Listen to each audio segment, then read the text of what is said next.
ইয়াউমা ইয়াফিরুল মারউ মিন আখিহি ওয়া উম্মিহি ওয়া আবিহি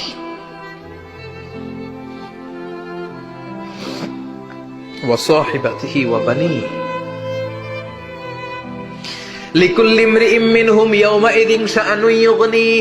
বিশ্বনবী বললেন, আয়েশা, সেদিনটা আজকের দিনের মতো নয়, ভয়ঙ্কর একটা দিন হবে। বাবা ছেলেরে চিনবে না, ছেলে বাবার চিনবে না, মা তার মেয়েরে চিনবে না, মেয়ে তার মারে চিনবে না। মা আর মেয়ের ভালোবাসার চেয়ে বড় ভালোবাসা হতে পারে? বাবা ছেলের ভালোবাসার চেয়ে বড় ভালোবাসা? স্বামী স্ত্রীর ভালোবাসার চাইতে বড় ভালোবাসা দুনিয়ায় আছে? স্বামী স্ত্রীরে চিনবে না, স্ত্রী স্বামীকে চিনবে না,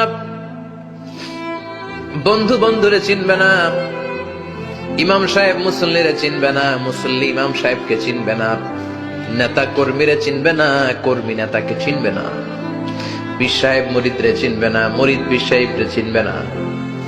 লিকুল্লি ইমরিইম মিনহুম ইয়াউমাইযিন শাআনুন ইউগনি। ও আয়েশা, তুমি পোশাক নিয়ে ব্যস্ত, সেদিন বাবাই তো ছেলেরে চিনবে না, মা মেয়েরে চিনবে না, কেউ কাউরে চিনবে না, সবাই পাগল পড়া হয়ে থাকবে। নিজের চোখের পানি, নাকের পানি, নিজের ঘামের পানিতে নিজেই কিয়ামতের দিন সাতরা বেড়ে। আয়েশা, আল্লাহু আকবার। সবাই ক্লান্ত শ্রান্ত, পেরেশান, ঘর্মাক্ত ক্ষুধায়, সবাই অস্থির ক্ষুধার্ত।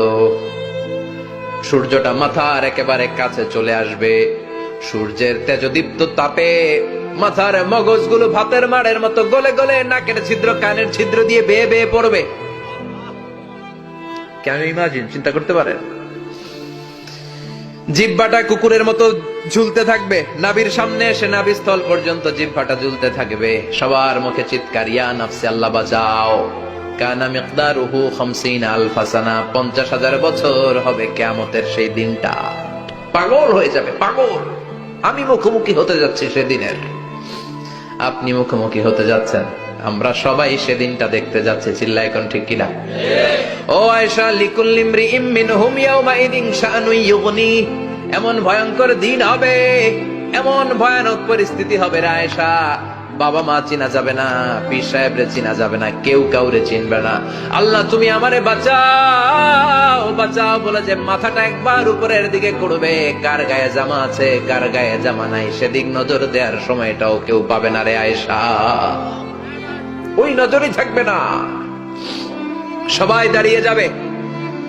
আল্লাহ বললেন, কাআন সাফসাফা, লেভেল প্লেন ফিল্ড আমি করে দেব। লা তারা ফিহা ইওয়াজান ওয়ালা আমতা, উঁচু নিচু নাই, একেবারে সমান। কিয়ামতের ময়দানটা কেমন হবে? চিৎকার করে বলেন, কেমন হবে? সমান হবে, সবাই দাঁড়াবে। পাগল পাড়া হয়ে আর দাঁড়াতে পারে না। কতক্ষণ দাঁড়াবো আমরা? 50,000 বছর আমাদের দাঁড়িয়ে থাকতে হবে। মানুষ পাগল হয়ে সাইয়েদনা আদমের কাছে যেয়ে বলবে, আবাল বাশার, ও সব নবীদের পিতা, আদি পিতা, আর তো দাঁড়িয়ে থাকতে পারি না। আল্লাহরে বলেন বিচার কার্য শুরু করতে। এসপার ওসপার একটা হয়ে যাক, হয় জান্নাতি নয় জাহান্নামী, আগে বিচার শুরু করতে বলেন। সাইয়েদনা আদম বলবে, আমি পারবো না, কারণ নবীও উম্মত চিনবে না, উম্মত নবী চিনবে। সবার এক জিকির, ইয়া নাফসি, সবার জিকির কি? আরো জোরে বলেন, কি জিকির? সেদিন কিন্তু নবীরা উম্মতকে চিনবে না, উম্মত নবী চিনবে না, তাইলে পীর আর মুরিদের তো কোনো সম্পর্কই থাকবে না। চিল্লা এখন ঠিক কিনা? চিনবে না, কেউ কারো পরিচয় দিতে চাইবে না। ভয়ানক এক পরিস্থিতি। এজন্য এটারে বলে কিয়ামতের ময়দান। দুনিয়াতে কোনো ভয়ঙ্কর পরিস্থিতিতে আমরা বলি কিয়ামত, কি বলি? কিয়ামত। সাইয়েদনা আদম বলবে, আমি পারবো না, আমার কাছে এসে লাভ নাই, তোমরা নূহ আলাইহিস সালামের কাছে যাও। সাইয়েদনা নূহ বলবে, পারবো না। ইব্রাহিম আলাইহিস সালাম বলবেন, পারবো না। মুসা আলাইহিস সালাম বলবেন, পারবো না। সাইয়েদনা ঈসা আলাইহিস সালামও বলবেন, পারবো না। তবে ঈসা আলাইহিস সালাম বলবেন, শোনো, এত জায়গায় দৌড়ে যে কোনো লাভ নাই, জায়গা মতন যাও, কাজ হতে পারে। সবাই বলবে, কোন জায়গা বলে দেন। সাইয়েদনা ঈসা আলাইহিস সালাম বলবেন, আজকের এই কঠিন দিনে আমাদের সবার বিপদ, এই বিপদের দিনে কেউ আল্লাহর সামনে দাঁড়াতে পারবে না একজন ছাড়া। ওনার নাম হলো মুহাম্মাদুর রাসূলুল্লাহ সাল্লাল্লাহু। বিশ্বনবী মাকামে মাহমুদে তখন সিজদায় পড়ে থাকবেন। আমরা খুঁজতে থাকবো বিশ্বনবীকে এই কঠিন দিনে, বিপদের দিনে। নবীকে আমরা মাকামে মাহমুদে পেয়ে যাব, বিশ্বনবী সেজদায় পড়ে থাকবেন আর কাঁদতে থাকবেন, 50,000 বছর উনার সেজদাটা লম্বা হবে। এই 50,000 বছর আমাদের জিকির হবে, ইয়া নাফসি ইয়া নাফসি, আল্লাহ আমারে বাঁচাও। আর এই 50,000 বছর বিশ্বনবী জিকির করবেন, ইয়া উম্মতি ইয়া উম্মতি, আল্লাহ আমার উম্মতকে বাঁচাও, আমার অনুসারীদেরকে বাঁচাও, আমার পেয়ারা উম্মতদেরকে তুমি মাফ করে দাও। বিশ্বনবীর কান্না আল্লাহ আর সহ্য করবেন না। সবাই যে বলবে, ও নবী, সব নবীদের কাছে ব্যর্থ মন নিয়ে ফিরে এলাম, আপনি কিছু করেন। আল্লাহ বলবেন, নবী আর কাঁদবেন না, আপনার কান্না আমার সহ্য হয় না, আপনি মাথা তুলেন, একটু তুলেন মাথা। এরপর আসাক নবী মাথা তুলেন, সাল তুতা, আমার কাছে কি চাইবেন বলেন, আমি দেই।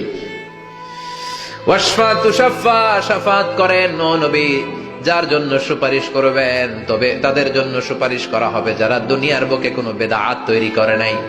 বিশ্বনবী যা যা শিখিয়েছিলেন ইসলামটারে ওইভাবে মেনেছে, নতুন কিছু ঢুকায় নাই। এদের জন্য বিশ্বনবী দাঁড়িয়ে সুপারিশ করা শুরু করে দিবে। কবুল করবে কে? ওয়াশফা তুশাফা, নবী সুপারিশ করেন, আমি কবুল করে নেব। বিশ্বনবী দাঁড়িয়ে বলবেন, মাবুদ, লিকুল্লি নবীন দাওয়া মুস্তাজাবা, এই দুনিয়াতে সব নবীকে আপনি স্পেশাল একটা দোয়া করার অনুমতি দিয়েছেন, দোয়াটা করলেই কবুল করে নিয়েছেন।